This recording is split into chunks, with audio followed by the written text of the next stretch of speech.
Assalamualaikum warahmatullahi wabarakatuh.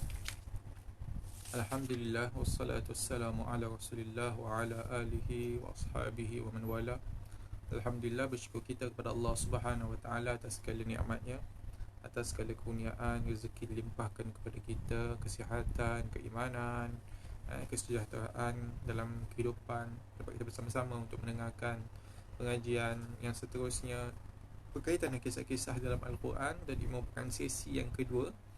Sesi yang pertama atau video yang pertama berkaitan dengan topik ataupun subjek ini berkaitan kisah-kisah Al-Quran. Pada minggu lepas saya dah kongsikan tentang permulaan, sedikit panduan, sedikit pendahuluan, sedikit mukaddimah berkaitan dengan kitabnya, berkaitan dengan Al-Quran, kisah-kisahnya dan hikmah-hikmah di sebalik mempelajari Al-Quran, hikmah-hikmah di sebalik kisah-kisah yang ada di dalam Al-Quran, apakah tujuannya dan sebagainya. InsyaAllah pada sesi kali ini, kesempatan ini, saya akan mulakan pengajian kita dalam kisah-kisah berkaitan Al-Quran, dan kita akan mulakan dengan kisah Nabi Adam AS. Dan bagi mereka yang mungkin dah beli kitab ini, akan dapati bahawasanya saya lompat satu bab, iaitu bab yang pertama saya tidak sentuh, berkaitan dengan kisah awal penciptaan ataupun kisah awal penciptaan saya tak sentuh, kerana babnya terlalu, bab yang sangat besar, bab yang terlalu beratlah, dan ia lebih berkaitan dan sangkut kepada topik akidah, dan ia perlukan perbahasan yang lebih mendalam, perbahasan yang lebih spesifik berkaitan dengan akidah, berkaitan dengan tauhid, dan ia akan mengambil masa yang terlalu panjang. Maka insya-Allah itu saya akan lompat dahulu. Kita akan fokus kepada apa yang kita mampu untuk fahami dengan lebih mudah, dan kita ingat baliklah, mungkin kita ada belajar, iaitu tentang kisah-kisah para Nabi, kisah-kisah individu-individu yang tertentu, seperti Luqman, seperti Az-Zulkarnain dan sebagainya, dan kisah-kisah umat-umat yang lain. Tapi apapun, insyaAllah, kalau siapa yang ada di kitab, bolehlah baca sendiri tentang berkaitan kisah awal penciptaan. Tetapi saya akan memulakan pengajian kita dalam bab ini, ataupun dalam topik ataupun perbincangan kisah-kisah berkaitan Al-Quran, dengan memulakan tentang kisah insan ataupun manusia yang pertama yang diciptakan Allah Subhanahu wa taala, yang bernama Adam alaihi salam, ataupun Nabi Adam alaihi salam. Yang kisah Nabi Adam alaihi salam ini ia termaktub di dalam Al-Quran dalam beberapa surah.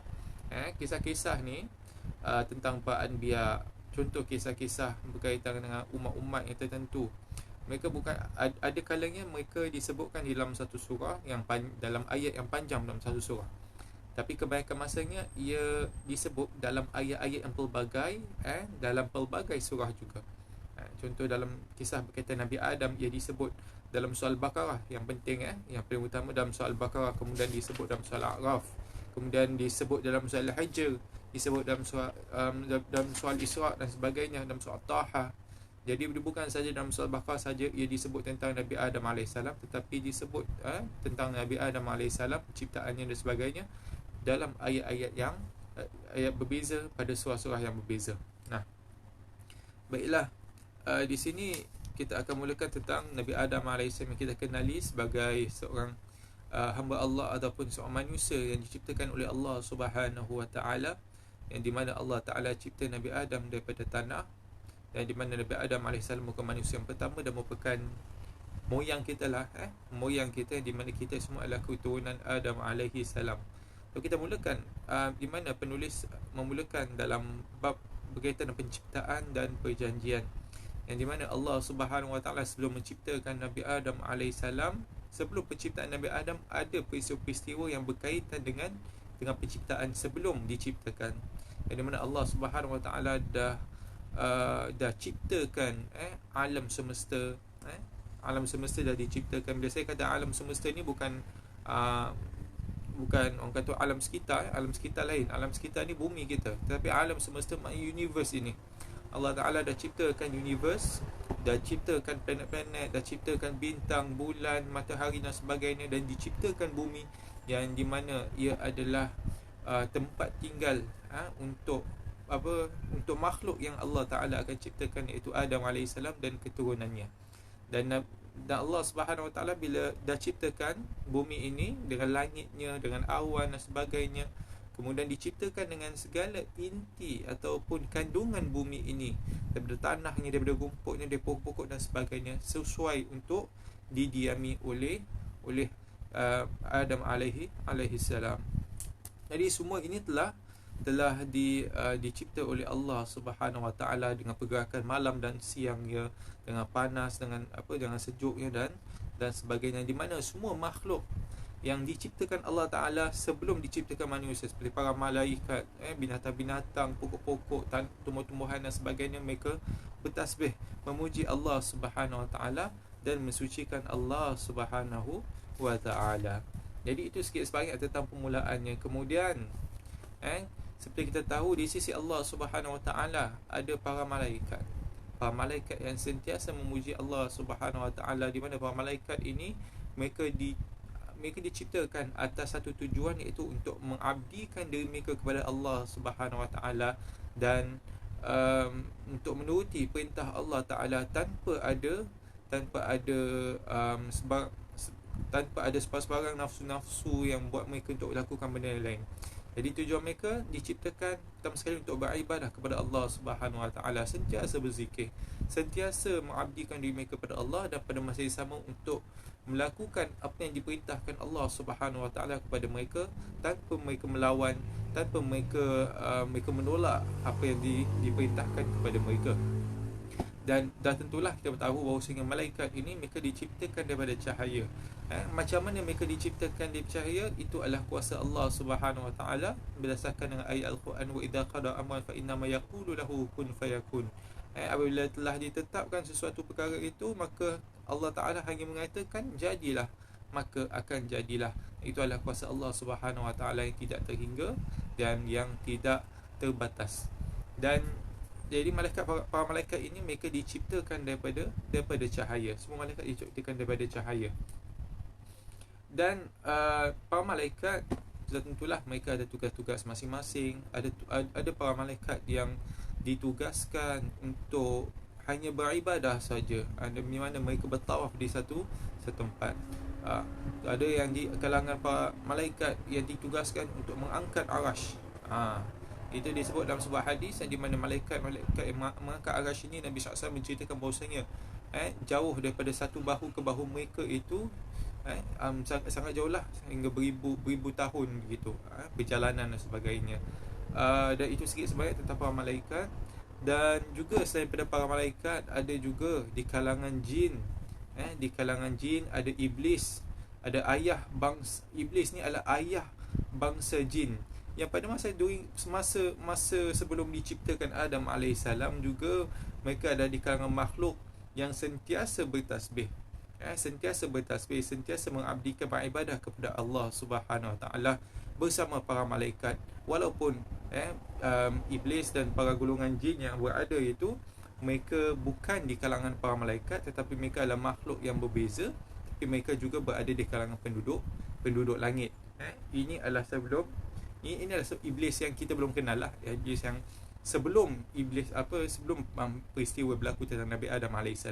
Jadi iblis dulu, sebelum Nabi Adam diciptakan, merupakan iblis yang taat pada Allah SWT, beribadah kepada Allah Ta'ala, dan merupakan bapa, ayah kepada bangsa jin. Jadi jin dan malaikat mereka diciptakan terlebih dahulu sebelum umat manusia. Sehinggalah satu peristiwa yang di mana Allah Subhanahu Wa Taala berdasarkan kepada ilmunya yang sangat luas, yang tidak terhingga, tidak terbatas, maka Allah Subhanahu Wa Taala mencipta Adam AS, mencipta seorang makhluk yang bernama manusia. Kerana Allah Ta'ala mengambil segenggam tanah daripada seluruh bumi.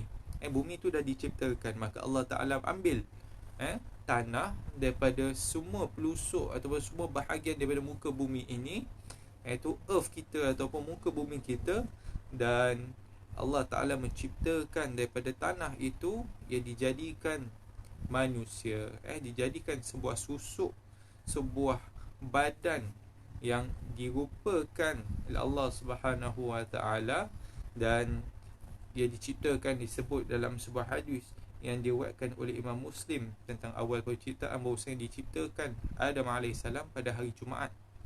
Pada hari Jumaat berdasarkan hadis riwayat Imam Muslim. Dan ketika itu tak ada seorang pun makhluk pun tahu siapakah Adam alaihissalam, dan mereka tidak tahu, hatta para malaikat, hatta para jin, mereka tidak tahu apakah itu Adam, siapakah itu Adam. Dan kerana itu satu makhluk yang baru. Mereka kenal malaikat, kenal malaikat, kenal jin, jin kenal malaikat, jin kenal jin. Tapi manusia belum wujud. Okey.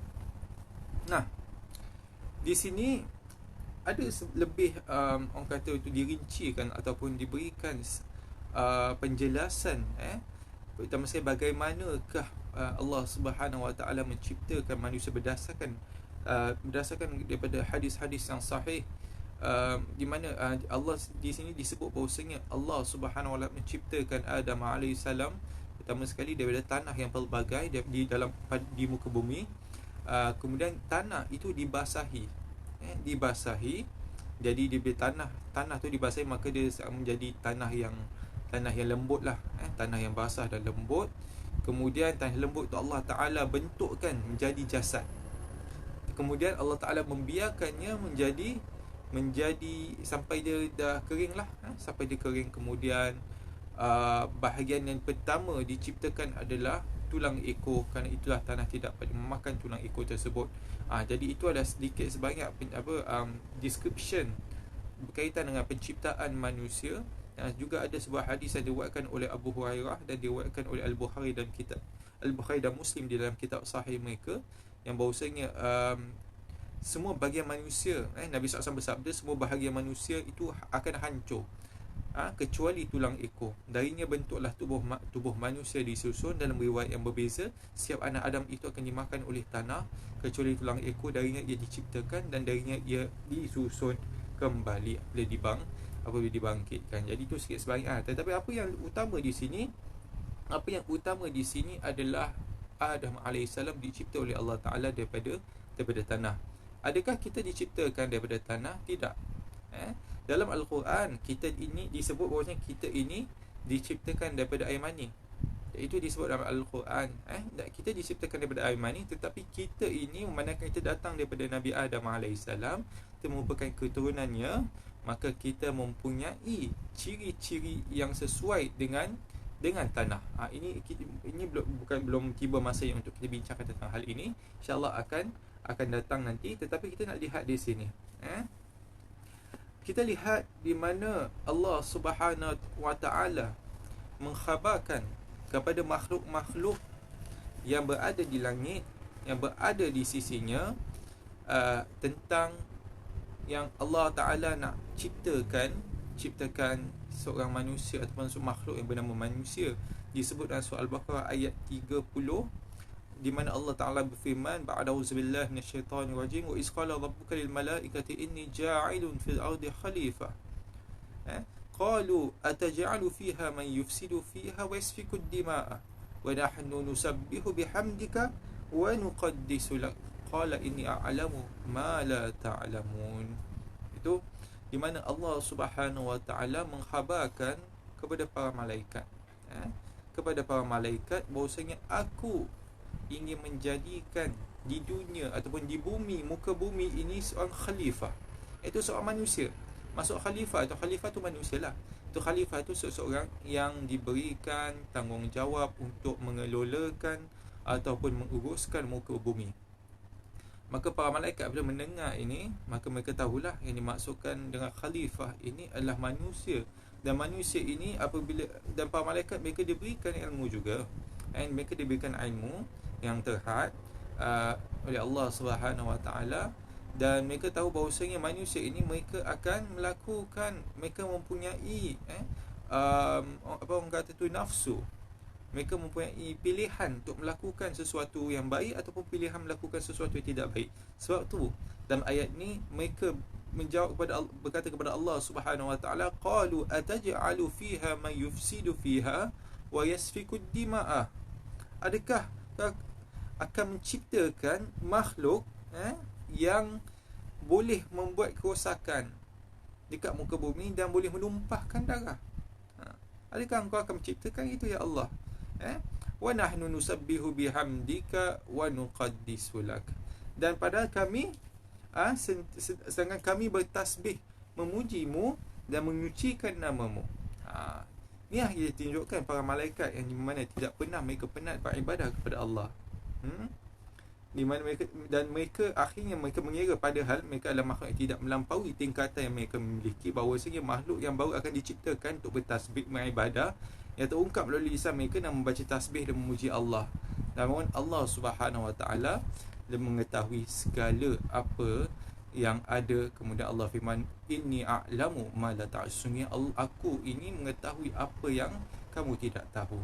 Ilmu Allah Subhanahu Wa Taala yang maha kuasa. Jadi para malaikat bila mereka tanya kepada Allah, adakah engkau akan menciptakan sesuatu ataupun makhluk yang akan membuat kerosakan di muka bumi, maka para malaikat mereka tahu, tetapi pengetahuan mereka itu terhad. Kerana Allah Taala berfirman bahawasanya aku ini mengetahui apa yang kamu tidak tahu, ilmu yang lebih luas. Jadi malaikat mereka tahu. Mereka tahu bahawasanya makhluk yang Allah Ta'ala ciptakan ini yang bernama Khalifah, seperti disebut dalam surah Al-Baqarah ayat 30 ini, mereka akan boleh membuat kerosakan dekat muka bumi. Kerana mereka diberikan orang kata keupayaan untuk membuat pilihan. Bila diberikan pilihan, maka pilihan itu boleh jadi baik, boleh jadi tidak baik. Berbeza dengan para malaikat, di mana para malaikat diciptakan daripada cahaya yang suci, dan mereka diberikan mereka diciptakan oleh Allah Subhanahu Wa Taala, dan mereka tak ada nafsu. Mereka tidak diberikan pilihan oleh Allah Subhanahu Wa Taala, dan mereka hanya tujuan mereka diciptakan untuk mengabdikan diri kepada Allah, beribadah kepada Allah Taala dan menuruti perintahnya. Dia tak ada melanggar perintah, ikut perintah Allah Subhanahu Wa Taala. Itu tujuannya. Allah ciptakan macam gitu. Memang gitu Allah ciptakan para malaikat. Dan kita lihat di sini, kemudian Allah Subhanahu Wa Taala mengatakan kepada para malaikat bahawasanya ada benda yang aku tahu yang tidak kamu tahu, wahai para malaikat. Kemudian Nabi Adam alaihissalam pun diciptakan daripada tanah. Kemudian kita lihat di sini, kita ada mungkin ada masa sedikit, saya tak nak ambil masa yang lama. Kemudian ada lagi satu makhluk selain daripada malaikat, iaitu iblis. Iblis. Sebelum ni iblis biasa nak iblis ni kita panggil iblis la'natullah, kan? Kalau malaikat, nama malaikat contoh Jibril alaihi salam, kan? Tetapi kalau iblis la'natullah. Tapi ini sebelum dia dilaknatullah lah, sebelum dia Allah Taala melaknatnya dan menghalaunya daripada langit. Kemudian kita lihat di sini, apabila Allah Subhanahu Wa Taala menciptakan Adam alaihi salam, dan sebelum ini, masa ini Adam tubuh badannya ataupun jasad Adam alaihi salam diciptakan oleh Allah. Bentuk dah ada, jasad dah ada, tetapi nyawa belum ditiupkan ke dalamnya. Allah Ta'ala belum berikan nyawa. Jadi jasad saja yang kosong. Maka kita lihat di sini, di mana para malaikat mereka apabila melihat kepada jasad Nabi Adam AS, mereka pun terperanjat. Kerana mereka belum orang kata tu, pengetahuan mereka belum ada tentang berkaitan dengan makhluk ini. Macam kita, kalau mungkinlah kita jalan satu hari dekat luar, kemudian kita nampak alien dekat tengah jalan terbaring, apakah reaksi kita? Mesti kita terpanjat. Mungkin kerana kita tak percaya alien ada, tapi kerana ada satu pengetahuan yang baru, tak pernah kita nampak, maka kita terpanjat. Mungkin begitu. Para malaikat mereka terperanjat, satu pengetahuan yang baru, mereka tidak tahu tentang makhluk ini yang Allah Subhanahu Wa Taala dah ciptakan. Dan para malaikat mereka terpanjat melihatnya. Dan iblis apabila datang melihat Adam, yang di mana Nabi Adam AS masa itu hanyalah jasad, belum ada nyawa. Dan Iblis akhirnya tahu bahawa Adam AS adalah makhluk yang tidak dapat menahan diri. Maksudnya Adam AS adalah makhluk yang Allah ciptakan dengan nafsu dan mempunyai pilihan untuk melakukan sama ada baik ataupun tidak baik. Dan ini adalah disebutkan dalam sebuah hadis yang diriwayatkan oleh Imam Muslim daripada Anas radhiyallahu anhu. Kemudian Iblis kemudian berkata, kau ini, iaitu Adam AS, diciptakan untuk suatu hal yang besar. Kau bukan diciptakan untuk semacam macam kita, para malaikat dan jin, untuk mengabdikan diri kepada Allah. Tetapi engkau mempunyai tujuan yang berbeza, seperti diriwayatkan oleh Imam Abu Ya'la dengan sanadnya daripada Abu Hurairah, dan hadis ini adalah hadis yang sahih. Kemudian Iblis AS mengatakan, jika aku diberikan kuasa ke atasmu, maka aku pasti akan membinasakan kamu. Sebab tu Iblis merasa dengki kepada Adam AS, walaupun Adam AS belum diberikan nyawa. Tetapi Iblis tahu bahawasanya makhluk yang Allah baru ciptakan ini ada tujuan yang lebih besar, dan dia mempunyai dia diciptakan untuk satu hal yang lebih besar. Maka dia dah melebihi Iblis alaihi salam. Maka dalam hal itu Iblis dah timbul rasa dengkinya kepada Nabi Adam alaihi salam, walaupun Nabi Adam belum ditiupkan roh ke dalamnya. Dan kita lihat di sini, apabila adalah dia punya description berkaitan dengan penciptaan Adam AS. Kemudian Adam, Allah Subhanahu Wa Taala, tiba masanya untuk Allah Taala tiupkan roh ke dalamnya, yang di mana roh itu mengalir di seluruh bahagian badan ataupun tubuhnya Nabi Adam AS, sehingga menjadi daging dan menjadi darah, sampai roh itu sampai menciptakan penglihatan, pendengaran dan hidung. Kemudian dan sebagainya. Nabi Adam AS diciptakan dengan sempurnanya, dan dia pun dihidupkan, ataupun hiduplah senang kata, daripada jasad yang kosong itu. Maka Nabi Adam AS pun hidup dan bergerak, yang di mana Allah Subhanahu Wa Taala ketika itu memerintahkan Nabi Adam AS untuk datang dekat kepada sekelompok para malaikat untuk mengucapkan salam kepada mereka. Maka diucapkan salam kepada para malaikat, Assalamualaikum warahmatullahi wabarakatuh. Kemudian para malaikat mereka menjawab, Waalaikumsalam warahmatullahi wabarakatuh. Maka itu Adam AS selepas menerima jawapan daripada para malaikat salamnya, maka Allah Ta'ala berfirman kepadanya, itulah salam penghormatanmu dan salam penghormatan keturunanmu. Sebab tu kita mengucapkan Assalamualaikum. Mungkin bahasanya berbeza lah kalau orang yang tidak mengucapkan bahasa Arab dan sebagainya, tetapi sebaiknya itulah Assalamualaikum warahmatullahi wabarakatuh. Jadi Nabi Adam AS telah diciptakan, dan adalah sedikit pembahasan di sini, tetapi ada beberapa perkara, ada beberapa hikmah ataupun perkara yang kita nak tahu berkaitan dengan orang kata tu percakapan ini, percakapan Nabi Adam AS dengan salam yang disampaikan Nabi Adam kepada para malaikat dan jawapannya itu. Di sini Nabi Adam AS, kita ingat Adam AS diciptakan oleh Allah Subhanahu Wa Taala komplit dengan akal dan sebagainya. Tapi Nabi Adam AS pengetahuannya ataupun pengalamannya yang bermula daripada kosong, kerana baru saja diciptakan. Tapi Nabi Adam AS mempunyai akal, diberikan akal. Maka Adam dah mula berfikir, dan dia mengatakan apabila berdasarkan percakapan ini ataupun apa perbualannya dengan Allah Subhanahu Wa Taala, Adam AS memahami dua perkara. Pertama sekali bahawasanya apabila Allah Subhanahu Wa Taala mengatakan itulah salam penghormatanmu dan salam penghormatan keturunanmu, maknanya pertama sekali bahawasanya dia akan memiliki keturunan yang di mana akan menggantikan dia dan menggantikan dia. Dan keduanya, Allah Subhanahu Wa Taala memberikan rahmat kepadanya ketika Allah Taala berfirman, semoga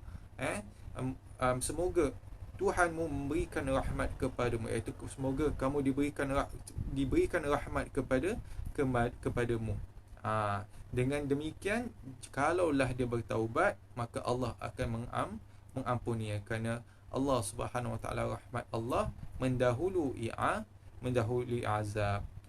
Jadi itu sedikit sebanyak tentang tentang penciptaan Adam alaihissalam. InsyaAllah pada sesi akan datang mungkin bagi mereka yang tidak membaca kitab ni, mungkin akan rasa pening sedikit lah, rasa pening sedikit. Apa yang Ustaz berbual ni kan, dia perlukan kepada kitab, kerana ini adalah satu pembahasan yang jarang biasa kita dengar.